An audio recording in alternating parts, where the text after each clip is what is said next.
What's good, everybody? It's your boy Brandon Scott again from Locked On Wizards. Today, we are going to do end of the season report card for the owner, Ted Leonsis, the GM, Tommy Sheppard, the coach, Wes Unseld Jr., and we're even going to do grades on the Capital City Go-Go GM, Amber Nichols. So we're going to do the good, the bad, and the ugly for the upper office, or the front office, that is, and the coaching staff. Next on Locked On Wizards. You are Locked On Wizards, your daily Washington Wizards podcast. Part of the Locked On Podcast Network. Your team every day.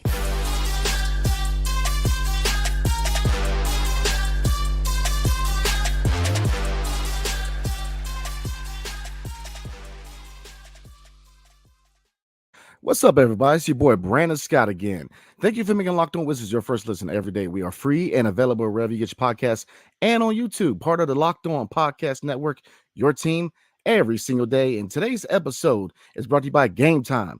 Download the Gametime app, create an account, and use the code LOCKEDONNBA for $20 off your first purchase. Last minute tickets, lowest price, guaranteed. So let's get into it. Tonight, we are going to do the end of the season report card for the owner, Ted Leonsis, the general manager, Tommy Sheppard, the general manager of the Capital City Go-Go, Amber Nichols, and the head coach, Wes Unseld Jr. So let's slide into it tonight. We're going to start with the top of the pyramid. Report card for the owner, Ted Leonsis. So I'm going to give you some notes about Ted Leonsis, and I'm going to give you my final grade at the end. You could probably pretty much guess what it's going to be, but hey, for the sake of breaking monotony, let's get into it. So Ted Leonsis. Now, Ted Leonsis, what the notes I'm going to bring up is, I guess I'm going to come up with a grade first and then explain to you why I graded this person out. I think it'll be easier that way. So Ted Leonsis, the owner, I'm going to go ahead and give him an F. Reasons I give the owner of the Washington Wizards an F. Okay, fair enough. Number one, when your goal for the season is to make the play-in tournament, your franchise has already failed.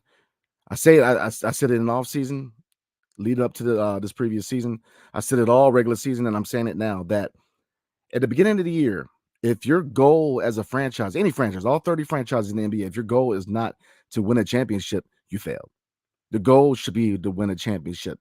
So when Ted Leonsis pretty much made the goal the play-in tournament, he failed his franchise.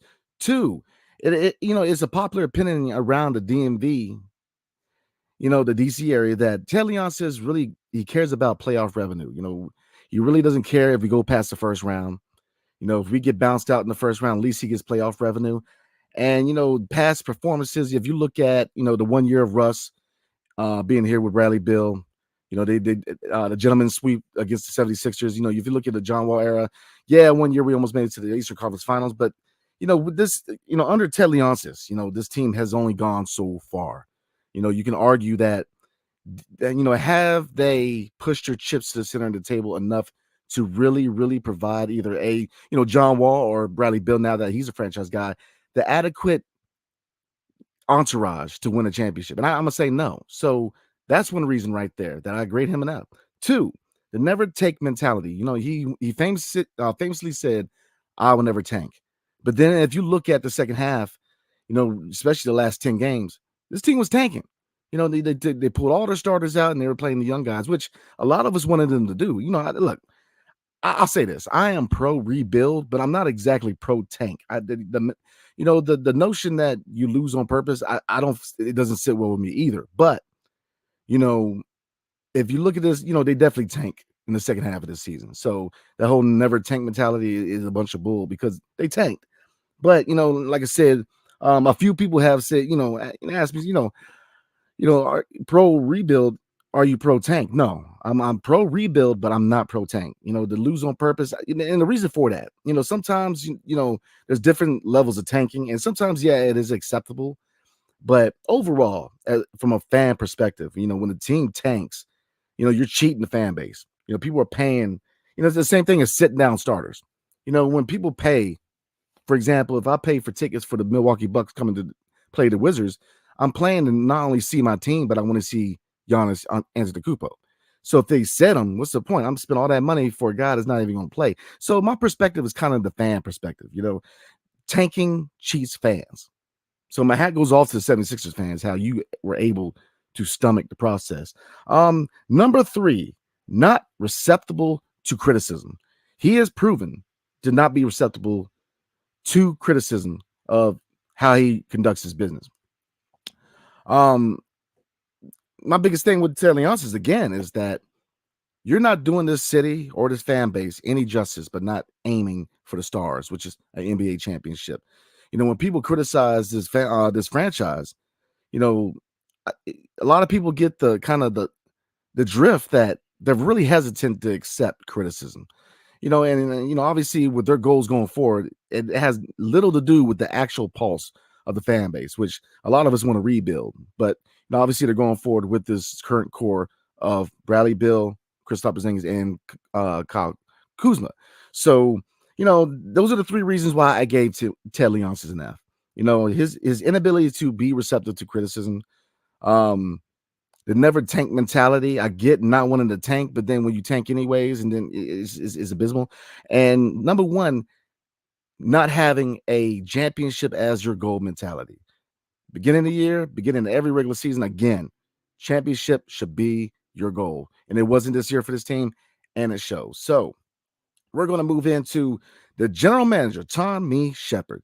Now, what did I grade Tommy Sheppard? Well, he did not fail. He got a D+. So he barely made the cut. But the reason I gave Tommy Sheppard a D+. Okay, number 1, the Denver Nuggets and the LA Lakers trades. Okay, the Denver Nuggets trades sending KCP and Ish Smith to Denver for Monte Morris and Will the Thrill Barton. It was a fail. Will the Thrill is no longer on the team. He was an ISO heavy player that just never really fit into the system and quickly fell out of favor and out of the rotation. And Monte Morris, well, he has stepped into the starting point guard role. He's just not it long term. He's a smaller guard who struggles on defense and struggles against bigger and faster guards. So considering one of the biggest needs on his team is a 3-and-D wing, which KCP was, trading a 3-and-D wing for 2 guys that one of the guys is not even on the team, and 2, Monte's not even a long-term solution at point guard. So to me, that was a bad trade. I said it then and I say it now. I wasn't a fan of it then because I knew that, you gave up a really good defender. Outside of Denny Avia, KCP was our best defender. And the fact that he could shoot from behind the arc, he's just the leadership. I mean, it was a big loss. And then if you look at the LA Laker trade, obviously, look, me and E are not big fans of Rui Hachimura being traded to the Lakers. Obviously, look, Rui wanted out, so he had to move Rui eventually. But both me and Ed both feel that they should have waited. He traded him way too soon. He should have felt the market a little more. And I do believe he could have got more for Rui Hachimura because, again, Kendrick Nunn, while his first couple games coming to DC was electrifying, that was about it. He has struggled to find a consistent place in the rotation for the second unit. And, while, yeah, you got 2 second-round picks, but one of the second-round picks, is in the back end of the second round. So, really, with the back end of the second round, that's a developmental pick. So, I wasn't a fan of either trades. I think they were both really bad trades. Number 2, signing Xavier Cooks to a 4-year contract. Okay, Xavier Cooks has little NBA experience, and yes, he was the MVP in the Australian Basketball League. But, if you look at his play and his play style and how he played coming over to the Wizards in the later part of the season, clearly on the offensive and the defensive end, he is a step too slow. And I like Xavier Cooks, and I think that with proper development and really put in some work in the offseason and training camp and maybe the summer league, he can develop. He's got athleticism. He's got potential. But, my thing is this, a 4-year deal for a guy who has very little NBA experience, and it's just, I don't understand that move. I wouldn't have made that move, not a long-term contract like that, maybe a 1 to 2 year deal, because really you don't know what you're getting. Like I said, I like the intangibles of Xavier Cooks, but his 3-point shot is much to be desired, and he's got a lot of work to do. So D+, you're wondering, why didn't you fail Tommy Sheppard? Well, giving Jordan Goodwin, number 3, giving Jordan Goodwin an NBA contract. Jordan Goodwin earned that contract. He's a dog on the court. He's a pest on defense. He's just he's hard nosed on offense. He earned that contract, and that was a good move on Tommy Sheppard's part by giving Jordan Goodwin a NBA contract. So I'm gonna give Tommy Sheppard a D plus, man. Like I said, the two trades he conducted were trash, in my opinion. And Xavier Cooks, while I do think he has potential, he is a project. And to give a project a 4-year deal, especially considering the cap situation in DC, to me is a little questionable. So before we move on, we're going to go into Wes Unseld Jr. and what I grade him. And we're going to talk about Amber Nichols, the general manager of the Capital City Go-Go, and why I do think she should be promoted to assistant GM. But before we do, tonight's episode is brought to you by Gametime. Buying tickets to your favorite events shouldn't be stressful. Gametime is the fast and easy way to buy tickets for all the sports, music, comedy, and theater near you. With killer deals and last-minute tickets and the best price guarantee, you can stop stressing over tickets and start getting hyped for the fun you'll have. What are some of the things you like about Gametime app experience? Well, it's very user-friendly. And when you go against other apps such as Ticketmaster or SeatGeek, you get the best deals compared to the other ones. So I am definitely a big fan of Gametime. Forget planning months in advance. Gametime has deals on tickets right up to the day of the event. Get exclusive flash deals on tickets for football, like the Commanders, basketball for the Wizards, baseball for the O's and the Nationals, concerts, comedy, theater, and more. Gametime guarantee means you'll always get the best price. If you find tickets in the same section of the row for less, Gametime will credit you 110% of the difference, which you do not see from other sites. Get the images of your seat before you buy so you know exactly what to expect and what your point of view is. Buy tickets in a matter of seconds, 2 taps, and you're set. Tickets are sent directly to your phone, so you'll never have to dig through your email. Snag the tickets without stress with Gametime. Download the Gametime app, create an account, and use the promo code LOCKEDONNBA for $20 off your first purchase. Terms apply. Again, create an account and redeem code LOCKEDONNBA for $20 off. I definitely recommend it, y'all. Download Game Day today.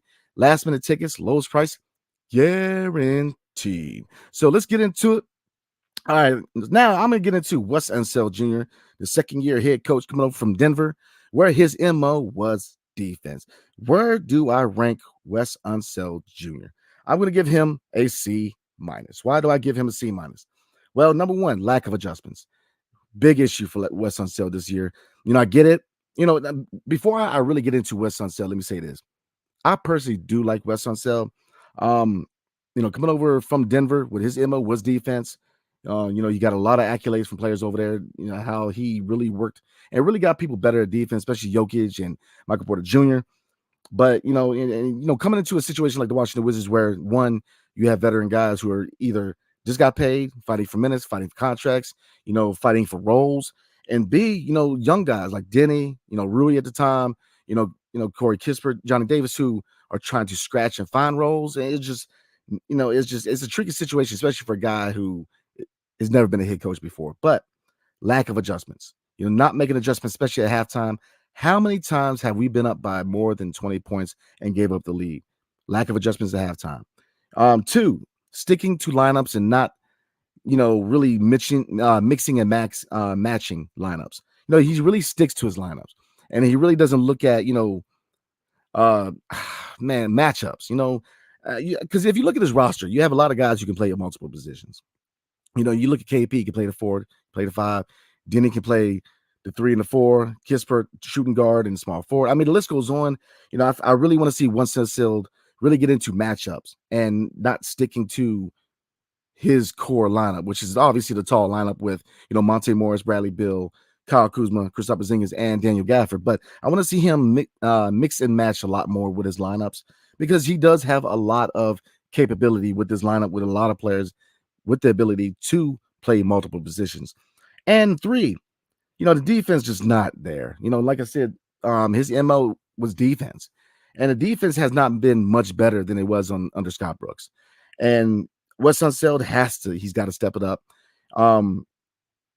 With this off season being really, really shaky because we really don't, they say they're moving forward with Kyle Kuzma and Kristaps Porzingis, but obviously both those players hold the chips. So anything can happen this offseason. But, can Wes Unseld implement his system? Can Tommy Sheppard find the pieces to put in this defensive system?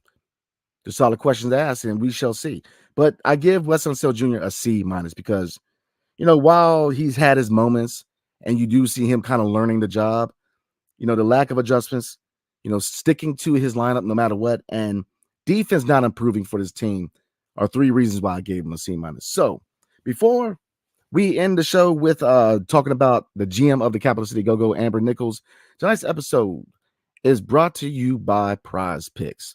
So how does it work, you ask? Well, you pick 2 to 6 players, and if they go score more or less than the PrizePicks projection, you can win 25 times more money on any entry. No competing against other people, just you versus the projections available.